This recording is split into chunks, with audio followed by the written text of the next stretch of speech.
Oh, alors c'est ça la réunion 404? Bon sang, qu'est-ce que c'est? J'ai jamais vu un désordre pareil. Ah, les fameux David et Dexter. Bienvenue. Monsieur Moriarty, qu'est-ce qui se passe ici? Qui sont tous ces gens? Dites bonjour à David et Dexter, tout le monde. Bonjour David et Dexter. Oh non, ça me rappelle de mauvais souvenirs. Une impression de déjà-vu? Non, c'est juste que je faisais partie de l'ACPA. C'est quoi l'ACPA? C'est le groupe de parole anonyme pour les accros au groupe de parole anonyme. Rigoureusement, cela devrait donc s'appeler le CPA. Et qu'est-ce que tu sais du français, espèce d'alien marteau? Hey, peace and love. Monsieur Moriarty, il est en train de se passer précisément ce que nous voulons éviter. Écoutez tout le monde, Jason Bournet a raison. Si nous nous mettons à nous disperser, nous n'arriverons jamais à aborder la question du jour. Et en parlant de dispersion, qui a fait ce décor? J'ai pris l'initiative de renvoyer les décorateurs. Vous? Mais c'est à moi que revient cette responsabilité. Ha ha! Je savais bien que t'étais pas vraiment le patron de la compagnie. Mais si, je le suis. Oh, vous l'étiez, avant que Dexter ne signe les papiers qui font de moi le nouveau patron. En imitant votre signature, bien sûr. Dexter, espèce de vendu! Hey, c'est pas de ma faute. C'est Jeunet qui m'a vendu l'idée, et il était très convaincant. Pour un kit de falsification de signature acheté, une paire de lunettes d'agent secret est offerte. Qui pourrait y résister? Hé, comment ça se fait qu'il ait des lunettes d'agent secret et pas moi? La procédure qui fait de Moriarty le patron du Studio 52 est illégale. Ce n'est pas à vous de statuer sur cette question. Y a-t-il un avocat dans la salle?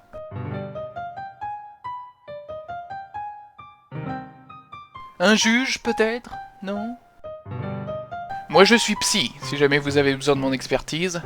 J'ai l'impression qu'il y a trop de fous dans cette salle pour que je puisse prétendre faire autre chose que gratter la surface. T'es fou? Je ne vois pas de fou ici. Moi non plus, Johnny. On a dû les sortir pour faire peur aux chats. J'arrive pas à y croire. 43 petits gags et on n'a même pas été fichu d'en faire un avec un juge ou un avocat. Hey, nous, on est policiers, nous. Pourquoi ne vous êtes-vous pas manifesté plus tôt? Ouais, mais on peut pas trop aider, en fait, parce qu'on est tous... comment dire... incompétents. Ouais, voilà, on est tous incompétents, en fait. Assez de private jokes. Wow, il parle anglais! Nous commençons à entrevoir ce qu'il y a de profondément malsain dans les petits gags de Code 52. C'est qui Code 52? Qui c'est Code 52? Ouais, qui est ce mystérieux Code 52? À quoi ressemble-t-il? Je suis le seul ici à avoir l'impression de nager en plein fantasme schizophrénique. Code 52 est notre créateur. Ah non, j'ai pas fait la Révolution française pour assister à un retour de ces bondieuseries. Et nous allons le renverser. Aux armes, citoyens! Formez vos bataillons! Marchons! Je suis complètement confus. Qu'est-ce qui se passe, bon sang? Preuve nos sillons. Peace and love. Silence! Autant de personnes ne peuvent pas prendre la parole, sinon on ne s'en sortira jamais. Voilà la situation en clair. Ce Code 52 écrit des gags qui nous ridiculisent, des gags qui nous dépouillent de notre dignité. À mort, Code 52! Non! Gloire à Code 52! Qu'on le trouve et qu'on le mette au bûcher! Ouais, au bûcher. Dexter, pardon, je me suis laissé emporter. Code 52 se moque de nous. Il se moque de nous tous. Non, il nous a donné vie. Il est notre dieu, notre créateur. Donc si je comprends bien, nous sommes tous réunis ici, les personnages de ces petits gags. Non, attendez, ça n'a aucun sens. Je ne suis pas un personnage. Je suis celui qui produit les petits gags avec ma compagnie, le Studio 52. Je suis confus. Turlututu. Ce lâche de Code 52 se cache derrière plusieurs paliers de sens. Il se prend pour Christopher Nolan. Inception en Blu-ray pour 15€ sur video.fnac.com. Et en plus, il se fait de l'argent en étant sponsorisé. Comment pouvez-vous être aussi aveugle? Il nous traite comme des vaches à lait. C'est faux. La ferme tête de Piaf, tu ne vois pas plus loin que le bout de ton bec.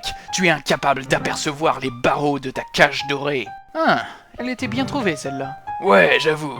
Monsieur Moriarty, vous ne pouvez pas nous imposer votre décision de renverser...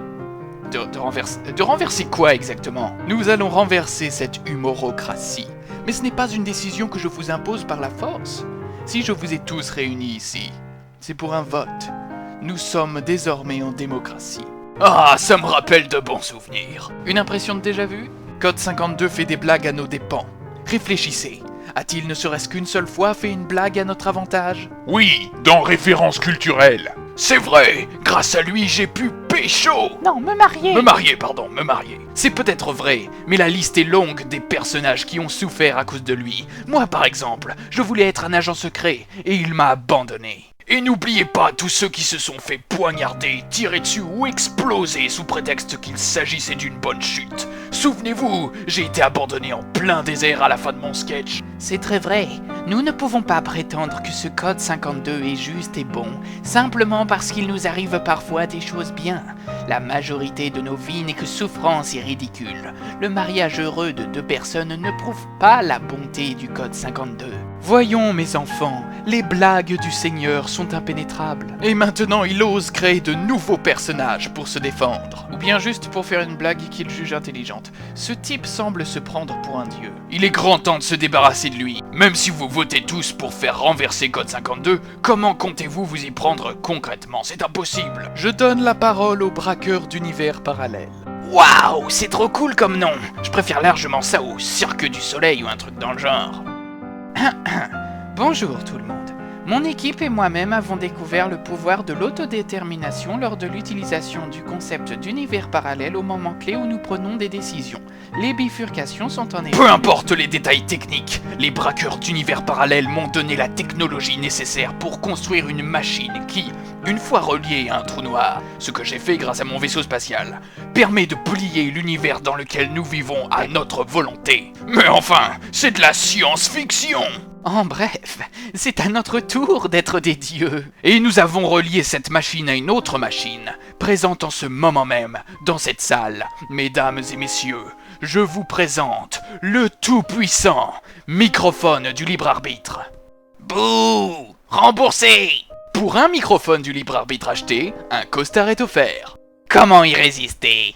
Ce que l'on choisira de dire dans ce microphone du libre arbitre traversera le trou noir et résonnera dans l'éternité, dans le futur et le passé. Il est temps de réécrire nos vies. Assez tergiversé. Passons au vote. Que chaque personnage de Code 52 présent vote. Pour un monde sérieux, ou au contraire, et je ne vois pas qui pourrait choisir une telle abomination, un monde drôle.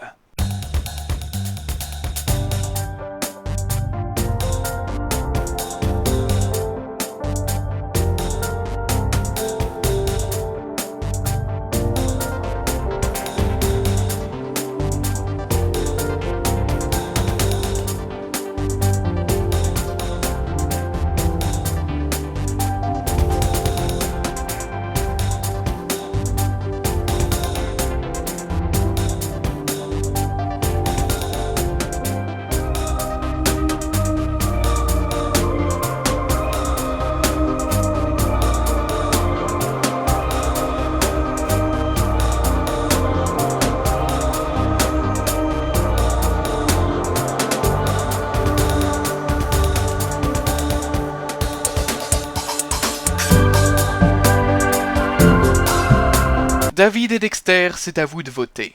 De votre décision dépend l'avenir de tous les personnages des petits gags de Code 52. Alors faites ce qu'il y a de raisonnable. Débarrassez-vous de l'absurde, des blagues foireuses, des sketchs qui nous font souffrir. Choisissez un monde sérieux.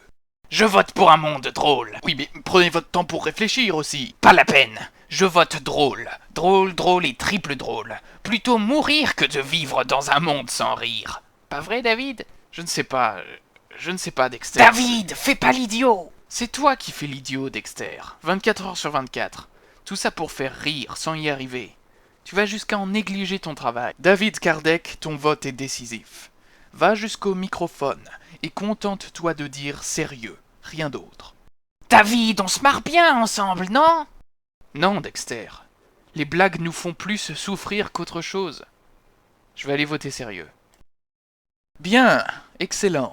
Souviens-toi, David, ce que tu diras dans ce micro résonnera dans l'éternité. Dans le futur, comme dans le passé. Je devrais pas tester le micro en premier?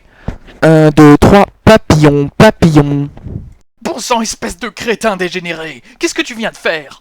Bah quoi? Je fais un test micro, c'est ce que je fais à chaque fois pour vérifier que les consonnes... Je sais très bien ce que tu pensais faire. Tu pensais vérifier le réglage du volume d'enregistrement et l'efficacité du filtre anti-pop. Mais enfin, c'est de la science-fiction! Mais ce que tu viens de faire, c'est d'utiliser toute l'énergie d'une machine qui nous a pris des mois de travail pour diffuser le mot papillons dans tout l'univers, dans tous les recoins de l'espace et du temps. Oh. Désolé. La revanche des dragons papillons. Le monarque et le vice-roi sont deux espèces de papillons. Sauf pour les papillons. Pourquoi est-ce que t'arrêtes pas de ramener ce sujet sur le tapis? T'as une sorte d'obsession bizarre pour les papillons ou quoi? Nous sommes un peu comme ces papillons qui ne vivent que quelques minutes. Je suis attiré par le danger comme le papillon par la flamme. Hey, sympa vos nœuds papillons. Non, c'est impossible. L'univers Serait écrit pour rien. Tu nous as tous condamnés, Kardec. Quelle absurdité! Tout n'est qu'absurdité! Nous sommes tous sacrifiés à l'humour absurde!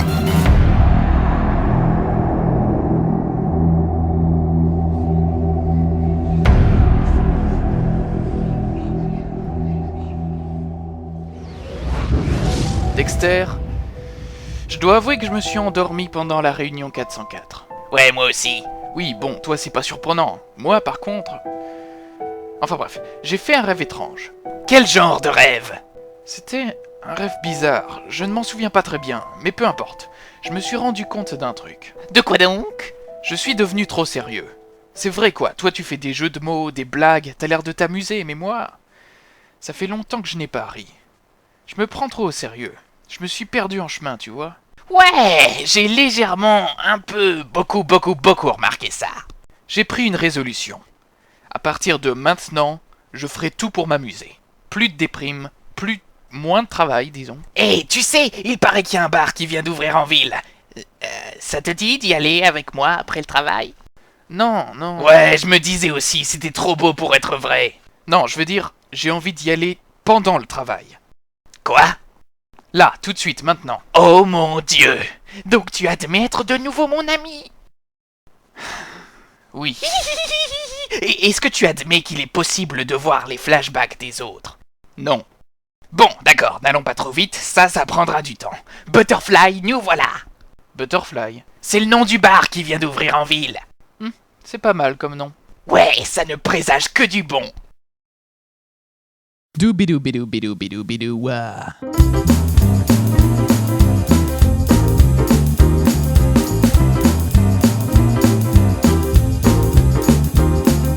Parfois, j'ai l'impression que Dieu se moque de moi.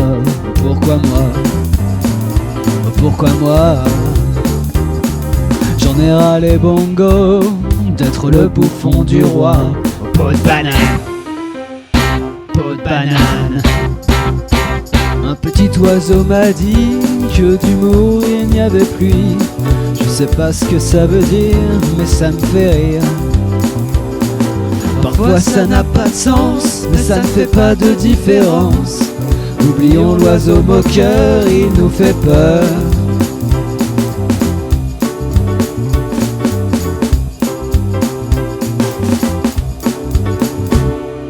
Il y avait le clown blanc, et puis le contre-pitre. Et à cela s'ajoute le clown triste. Et même s'il nous fait mal, nous on veut sauver l'absurde. La flalou blaguer, frôlèche me fru.